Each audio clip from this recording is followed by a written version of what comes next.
Imagine a small nomadic tribe growing into one of the most powerful empire in history, a realm stretching across 3 continents, ruling for over 600 years.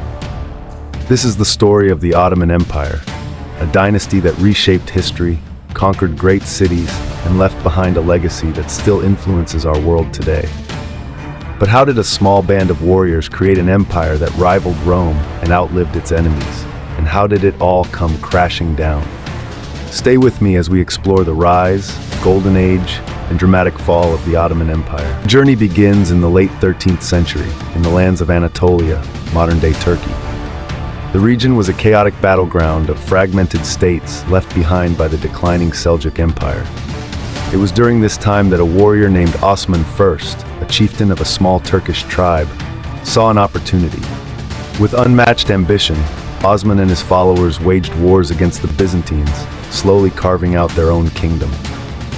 The Battle of Baphius, 1302, was his first major victory against the Byzantines, marking the real beginning of Ottoman expansion.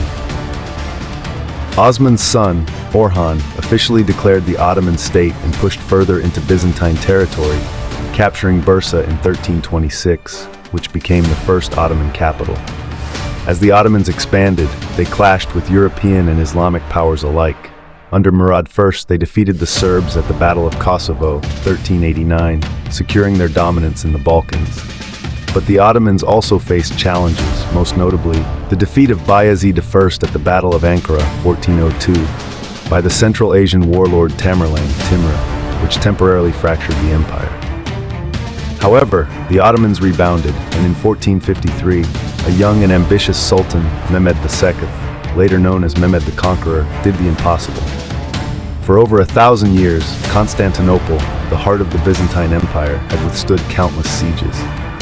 But Mehmed had a secret weapon, massive cannons capable of shattering the city's legendary walls. After 53 days of relentless siege, the walls crumbled and the city fell. The world was stunned. Constantinople was now Istanbul, and the Ottomans became the most powerful empire in the Islamic world. This victory marked the beginning of the Ottoman Golden Age. Mehmed's successors continued his work, but one man would elevate the empire to new heights: Selim I, known as the Grim. Selim was a ruthless and ambitious leader who doubled the size of the empire in less than a decade. He crushed the Safavid Persians at the Battle of Chaldiran, 1514, securing eastern Anatolia. But his greatest achievements came in the south. He turned his attention to the Mamluk Sultanate, the rulers of Egypt and the Islamic holy cities. In 1516-1517, Selim defeated the Mamluks at the battles of Marj Dabik and Radania, conquering Syria, Egypt, and the Hejaz. With these victories, he claimed the title of Caliph, making the Ottoman Sultan the spiritual leader of the Muslim world. Under Selim's son, Suleiman the Magnificent, the empire reached its peak. Suleiman was not only a conqueror but also a lawmaker and patron of the arts. His greatest military triumph was the Battle of Mohacs, 1526, where he crushed the Kingdom of Hungary in a swift and decisive battle. After this, the Ottomans dominated Central Europe, pushing all the way to Vienna in 1529. However, the Siege of Vienna marked the first major failure of Ottoman expansion in Europe. Though the empire remained powerful, this battle hinted that the Ottomans were reaching their territorial limits. For the next century and a half, the Ottomans continued to fight wars against Europe, Persia, and Russia. But cracks in the empire were beginning to show. In 1571, the Ottomans suffered a major naval defeat at the Battle of Lepanto, where a coalition of Christian forces destroyed the Ottoman fleet. While the Ottomans quickly rebuilt their navy, this marked the beginning of their decline at sea.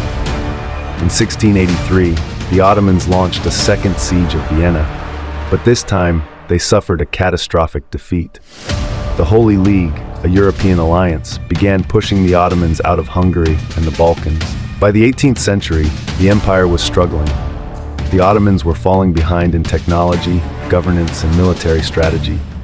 While European powers were modernizing, the Ottomans were relying on outdated methods. One of the key turning points was the Crimean War, 1853 to 1856. The Ottomans, with the help of Britain and France, fought against Russia, which wanted to expand southward. Although the Ottomans technically won, the war revealed how weak their military and administration had become. They had to depend on European powers for survival, and their economy was collapsing due to debt and corruption. As nationalist movements spread across Europe, they also ignited revolts within the Ottoman Empire. The Greeks, Serbs, and Bulgarians all fought for independence in the 19th century, chipping away at Ottoman territory. Then came World War I. The Ottomans joined the Central Powers, Germany and Austria-Hungary, hoping to reclaim lost glory. But after 4 grueling years, they found themselves on the losing side. In 1922, the Ottoman Empire officially ceased to exist. The last Sultan, Mehmet VI, fled into exile, and in 1923 the Republic of Turkey was born, led by Mustafa Kemal Ataturk. Though the empire is gone, its influence remains. Its legal and architectural legacy still shapes modern Turkey. It played a vital role in the spread of Islam and the blending of cultures. Many modern nations were once part of the empire, and its impact on history is undeniable. So what do you think? Could the Ottomans have avoided their downfall, or was their fate inevitable? Let me know your thoughts in the comments. And if you enjoyed this video, don't forget to like and subscribe for more amazing historical content.